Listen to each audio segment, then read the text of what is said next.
you don't understand an apostle, you'll think that I'm mean and angry all the time. Oh, mo na igsoon nga kung dili ka kasabot sa apostol, pag una-una jud kang stricto hapon. Ngano sige man na siya suko. That's right. Sige lang di siya mamuyag, di sa kanya nakasala. Ngala lang yun. Ganyan na talaga. Oh, I love you. More than you know. Amen. Yeah, Diba? I care about you. Hallelujah, oh. I don't want you to get into error. Ano yung nga na ilang kasing-kasing igsoon? Kaya dili sila gusto ba? Nga masimang ta? Evangelists will win you to Jesus. Ang ebanghelista, mooy mukabig nimo padulong kang Hesus. The teacher will teach you the Word of God. Ang magtutudlo, may magtudlo nimo sa pulong sa The Ginoo. pastor will shepherd you and to comfort you and to care for you. Ang pastor mo ay magatiman nimo, maghupay nimo, magpangga-pangga nimo, langga-langga ana.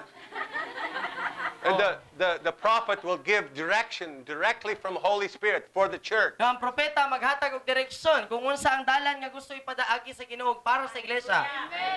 And the apostle has been given the anointing of the Holy Spirit to take the instruction and to implement it into the church. Unya ang apostolik so na dunay gasa nga modawat sa direksyon gikan sa Ginoo aron sa pag-implementar ni sa iglesia. And this is why we need them all. Ug mao niya ang rason ngano nagkinahanglan ta sa tanan. And you know, you already have heard this analogy, but it's when you go to eskwelahan, do you only have math teacher? No, kabalo ko nga nakadungog na mo ani sige. Ug moadto mo simbahan, moadto mo eskwelahan. No, sa inyo pag-eskwela, sugod-sugod hangtod sa katapusan matra tanan. You have 12 years of math? No, 12 ka tuig nga puro ramat. So you having only a pastor is like having math teacher only. Di ba? Mo na igsoon nga kung pastor lang yun, sige, ang naasulod sa iglesia, mura ra kang nag-eskwela, sukad-sukad hangtod sa mo graduate ka matra tanan. Why do you need the other teachers? Ano na kinahanglan pagaglain nga mga subject nga teachers? No. Ano man, Like, para? I don't know. I didn't go to school. I skipped school and smoked cigarettes. Oh. Base nang uban dire, wala man ko ni eskwela kay namayabas ra ko. I drink tuba all day. I don't go to school. Or nagkuan ra man ko nanuba. No, worry, I'm not talking about you, Ken Chan. I'm talking about you. Talking about Pastor Ray. Helper Ray. No. Yeah. So you see why we need 5 and not just 1? Amen. Makita nimo igsoon nga kinahanglan natong 5 dili lang isa. You can't go to college if you only learned math. You have to learn English, you have to learn science and history and go to PE and get some exercise. Di ta maandam igsoon sa college kung puro ramat, kinahanglan na ta English, science, Filipino, PE. And the math teacher, he doesn't say to the other teacher, "You're stupid, we don't need you. They only need me." Di ba? Ang math teacher, kung ang math teacher, moingon ba siya sa bang mga subject teacher nga nabugo man mo koy ako ra jud gikinahanglan sa estudyante. Dili gyud. They know if they're going to prepare you for life and prepare you for college, that they need each other to teach you Diba? their burden and their calling. Amen. Di ba? Para maandam ang estudyante nga mosunod na sunod na pud nga klase, sunod na pud nga grade level, kinahanglan nga makaton sa tanan nga gibug-aton sa mga maestra. Okay, so now the elders here. No, karon para sa mga pangulo diri. It's your responsibility to mature the saints. So responsibilidad nato nga hamtungon ang mga gibalaan. Amen. You want to become an elder? Gusto mo mahimong pangulo? We hope so. Amen. We hope so. Okay. We must believe that churches without multiple functional eldership are lacking. No kinahanglan nato tuuhan nga ang simbahan nga walay nagkalain-laing mga kapanguluhan kulang. In other words, they're incomplete. Bot pasabot dili kompleto. I think a lot of churches have elders in place, but they don't understand their function. No, sa ako panghuna-huna daghang simbahan nga adunay mga kapanguluhan, pero wala sila kasabot unsa ilang tulubagon, unsa ilang buluhaton. Or their understanding is incomplete. Or siguro ang ilang pagpanabot kulang. Because without apostles and prophets, it's incomplete. Kay kung wala ang apostol ug mga propeta kulang. And teachers. Ug mga magtutudlo. Okay. as Paul taught, set in order the things that are lacking and ordain elders in every city. Titus 1:5. Masama sa gitudlo ni Pablo diha sa Tito 1:5 nga ihanay ang tanan ug insaktuha kung unsa ang kulang og pag-ordina og mga pangulo sa matag syudad. This will include elders who are not of the five callings. Nubot pasabot apil niini ang mga pangulo nga wala sa 5 kapilo. Okay. Next, we must be knowledgeable. We must be knowledgeable as how a multiple eldership works together. Kinahanglan nga masayod usab kita nga sa unsang pamaagi nga unsa ang pamaagi sa pag-inubanay no sa nagkalain-laing mga kapanguluhan. The key is working together No, ang yabi igsoon mao ang pagtinabangay sa usag-usa. in unity, Nagkahiusa. not against each other. Dili nga magkinuntrahay sa usag-usa. Okay? And we're learning that as we go. Nung nagakaton ta ni ana igsoon sa diha nga maglakaw ta. Next, we need to learn how to discern the ministry callings. No kinahanglan nga makaton ta unsaon pag-ila sa tawag sa mga buluhaton. See, Iksaon, every one of you has been called by the Lord. No igsoon sabta nga ang matag usa kaninyo gitawag sa Ginoo. If you're a Christian, Kung Kristohanon ka, you're a disciple of God, kung tinunan ka sa Ginoo, God has a special plan for each one of you. adunay espesyal nga plano ang Ginoo para sa matag usa kaninyo. You have a calling. Nakay tawag, You have a burden. nakay gibug-aton. God has a special plan just for you. Na espesyal nga plano ang Ginoo para lamang sa imoa. So, you may not know that you have that calling. No basin wala lang kakabalo unsa nga naa ka nang atawag. But through the fivefold, you can learn what your calling is, what your burden is, what your giftings are. No apan pinaagi sa 5 kapilo, makaton ka. Unsa di ay imong tawag, unsa imong gibug-aton, unsay plano sa Ginoo para sa imoa. Okay? Because God didn't call any Christian to sit in the chair and do nothing. Kaya ang Ginoo igsoon wala siya nagtawag ug mga Kristohanon para lang mulingkod sa lingkuranan ug walay buhaton. Every one of you has a gift that God needs. Ang matag usa kaninyo adunay gasa gikan sa Ginoo nga gikinahanglan sa Ginoo nga gamiton nimo.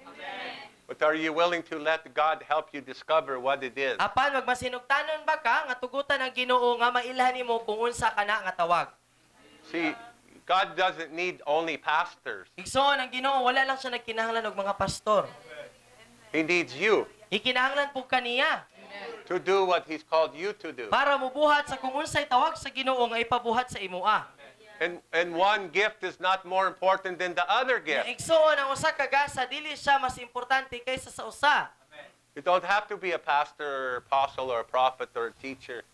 You can be an intercessor and care about holiness. You can be a helper and just love to drive. Amen. Di ba mo That's kinahanglan important.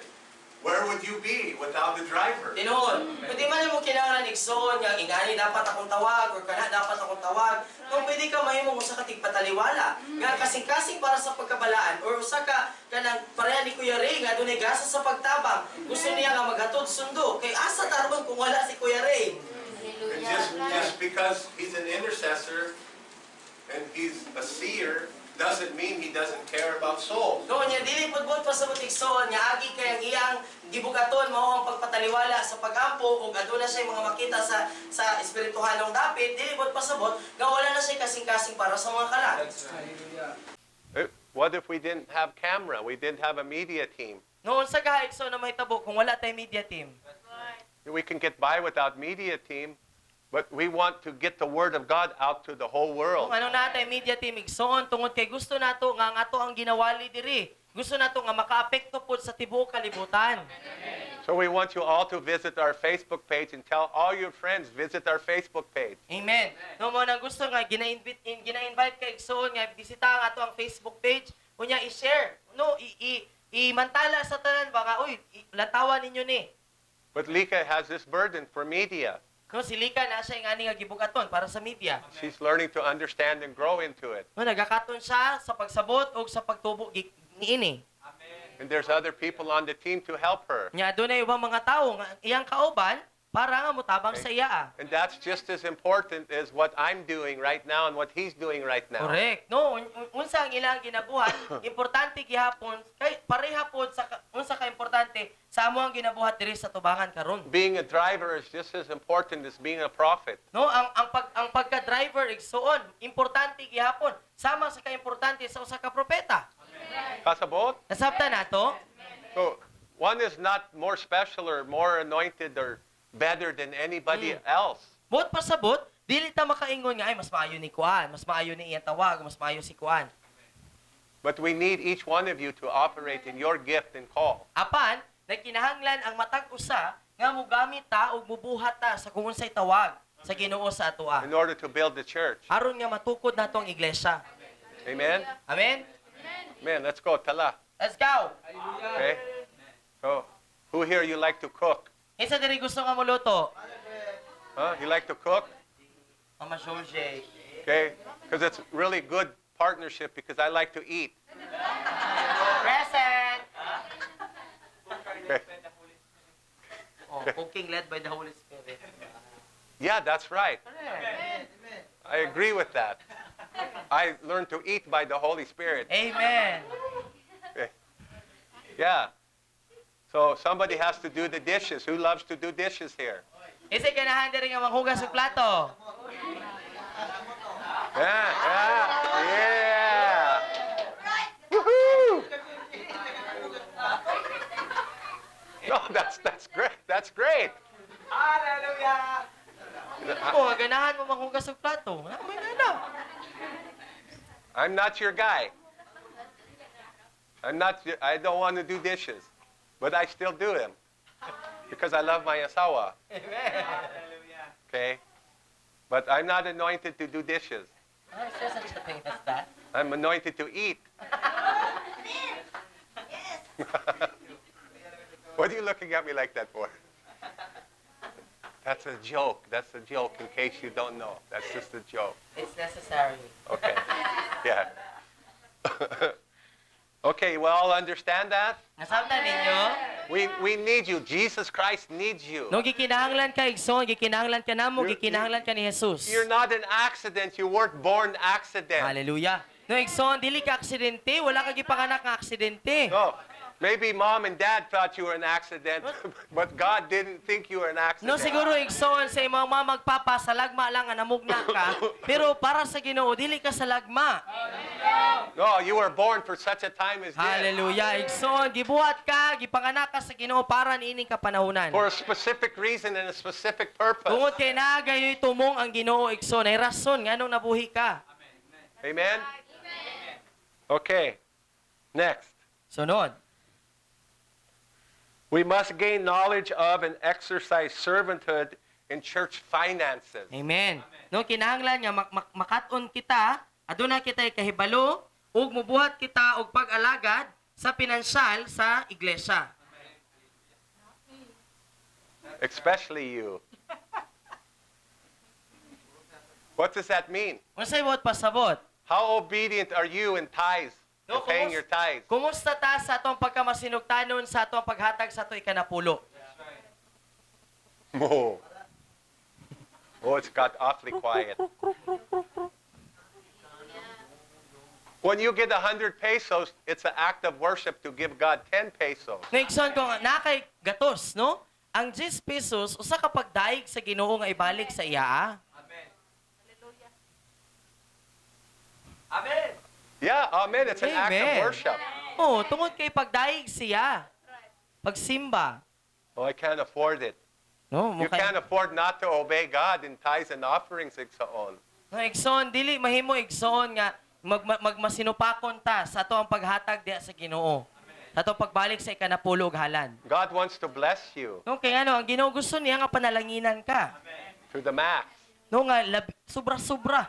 We have to learn to give freely and as an act of worship to God our tithes and offerings. Amen. No, kinahanglan ta nga mahimong kanabang gawas nun. He Nga doesn't- manggihatagon. He doesn't need your money. He's after your kasing-kasing. No, ang Ginoo wala man kinahanglan sa ato ang salapi. Ang iya ang gilantaw ang ato ang kasing-kasing. But many people are disobedient Apan daghang mga in giving tao tithes and offerings. ang masinupakon sa paghatag sa ilang ikanapulo o sa ilang halan. And what we're talking about here in finances is not just tithes and offerings. It's how does the church spend their money? How do you spend your money? Amen. No, igsoon ang gihisgutan nato diri mahitungod sa panalapi. No, kung giunsa paggasto, sa unsang pamaagi ginagasto sa iglesia ang salapi, o kita po tagsa-tagsa, giunsa nato paggamit ang atong kwarta. Do we honor God in our spending? No, ang ato bang gitahod ang Ginoo sa atong paggasto? Are you there? Are you there? Dapat ta diha? Can't afford to pay tithes. But how am I going to play bingo if I have to tithe? Diba? Daghan, tinuod ba gyud na nga na yung mga Kristohanon nga dili mo ko makatag sa ko'y kanapulo oy kay may na lang ni ipatad. How am I going to get my cigarettes if I have to tithe? No, kay mo manigarilyo pa. O mo inom pa. Tuba. No, mo yarok pagtuba. Can't afford tithe. Magtungits pa. Oh, Bulan. sabi na. Bulad. See, but many churches and many ministries, they take the money the Lord gives them and they spend it on themselves. Nung daghang mga iglesia igsoon, mga buluhaton nga ilang ginakuha ang kwarta, dayon ginagasto nila para ra silang kaugalingon. They misappropriate the funds. No, sayop nga paggamit sa kwarta. No, corruption, pagpangawat. They tell you, hey, give me your tithes and offerings. And it's like, yeah. See you No? later. Maingon sila nga, ilang idasig ba, mudasig sila nga, paghatag mo, ika na pulo, kay para mapuno ni ako ang bulsa. But then they can't afford a new soundboard or a new sound system. No? Nga, sige, tingala nga, na yung mga simbahan, nga magsige og tights, dayon, ano man guba naman itong soundboard, guba na itong kuan, sound system. Important is on that we as individual Christians know how to manage our money. Importante, igsoon, isip nga tagsa-tagsa, nga mga Kristohanon, masayod kabalo taon saan paggamit sa atong kagulong mga panalapi. Are you there? Dapat na diha? Okay. That's what we're talking about. Muna There. itong gihisgutan. Amen. All right? We must confront and learn how to deal with sin. No, kinahanglan nga mo kumpronta kita o makaton taon saon pag atubang kung adunay sala. We must confront all sin. Kinahanglan nato kumprontahon ang tanang sala. That's deeply lacking in the church today. No, daghan kayo ang nagkulang ni ana sa iglesia. We don't confront sin and we call that grace. Nya, ngano man, kay dili kumprontahon ang sala kay ngano grasya. But the Bible says that we must be holy to even see or enter into the kingdom of God. No, ang Biblia nag-ingon nga kinahanglan kita nga balaan para nga makakita ug bisan gani makasulod sa iglesia sa Ginoo. Right?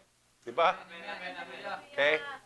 So if your friend or your brother or your sister or somebody in the church, you know that they're sinning and you don't confront them, then you become a partaker of that sin. Busa igsoon kung naa kay nahibaw-an nga imo ang igsoon sa pagtuo, imo ang igsoon gyud literal, amigo nimo, higala nimo, kabalo ka nga gapakasala. Unya dili nimo kumprontahon, buot pasabot, apil ka nga nagpakasala kauban niya. We see that running rampant in the church. No makita na nato nga nagkalat gyud sa sulod sa simbahan. Pastors committing adultery and fornication. No mga pastor nga adunay mga ulo kadidang, kabit, mga kighilawa sa lain-laing mga babaye. And appointing leaders in the church who live together and are committing homosexuality. Unya naay mga pangulo nga gitbutang sa kapanguluhan nga mga bayot, no, nagbuhat gyud sa ilang pagkabayot ug pagkatumboy. And saying that's okay because of God's grace. Unya moingon gyapon sila nga okay ra na, di na to sila hukman kay ang grasya sa Ginoo. But that's not what the Bible Pero teaches. dili na mao ang gitudlo sa Biblia.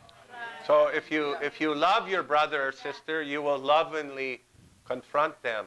No, kung tinuod nga nahigugma ta sa tong igsoon, no, ato gyud silang komprontahon sa ilang sala. Lovingly, not with condemnation. No nga adunay gugma, dili nga kanang birahon sila paubos. Diba? Hallelujah. Because that's what love does. Tungod kay mao ka na ang buhaton sa gugma. Love does not ignore it. No, ang gugma igsoon dili siya mutabon sa iyang mga mata. The same reason we must learn to discipline our children. Nasasamang pamaagi nganong kinahanglan nga makaton ta mo disiplina sa atong mga anak. Because we love them. Tungod kay nahigugmata sila. They need discipline. Kung kinahanglan po sila sa itong pagdisiplina. Okay, so we must confront all sin in the church. Mao nga kinahanglan nato kumpruntahon ang tanang sala sulod sa iglesia. We cannot compromise. Dili ta pwede nga magkigdula-dula sa sala o magkompromiso. We cannot enter into that holy presence of the Lord we talked about earlier. No, dili if nato we're masudlan. compromised in sin. Dili ta makasulod sa balaan nga presensya sa Ginoo dito sa balaan pinakabalaan nga dapit kung adunay pagpakigdula sa sala. So no matter how someone tries to tell you that sin is under the blood, That's right. that's not what the Word of God teaches. No busa igsoon bisan pagkinsa bisan pag-unsa ilang iingon nga ang sala ilalom na sa dugo ni Ginoong Jesucristo dili na mao ang gitudlo sa Biblia. True, sin is under the blood, but that doesn't mean you can say it's okay if I sin again and Tinuod again igsoon. and again because it's all under the blood anyway. Hallelujah. I'm forgiven anyway, so it doesn't matter what I do. That's a lie from the No enemy. igsoon tinuod nga ang sala gipakamatyan ni Jesus ilalom na sa dugo ni Ginoong Jesucristo apan dili kana lisensya nga magpadayon sa pagpakasala nga moingon sila nga okay ra kay gipasaylo na bitaw ko sa Ginoo. A little leaven leavens the whole lump. Tungod kay ang gamay nga pangpatubo mo magapatubo sa tibuok pan. You know what that means, right? Nasabtan nato na, di ba? Yeah, okay. We must agree that the salvation of souls is the greatest critical issue in the heart and mind of God. Hallelujah. Kinahanglan nga muuyon kita nga ang kaluwasan sa mga kalag mao ang pitik ug ang kritikal nga kasing-kasing sa Ginoo. Why is it, Igsoon, the majority of the church is not active in winning souls? Nga naman igsoon nga daghan kaayo sa sulod sa simbahan, sulod sa iglesia, dili aktibo sa pagpangabig og kalag. When that's what's on the forefront of God's heart and mind. Nga mao manunta kana mao ang naa sa limpatakan ug kasing-kasing sa atong Ginoo. Are you there? Nabata Why diha? is it not important to the average church to win souls? Nganong dili man na importante sa kasagaran nga mga simbahan nga mangabig og kalag?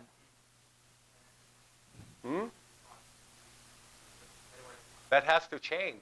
No kinahanglan na mabago.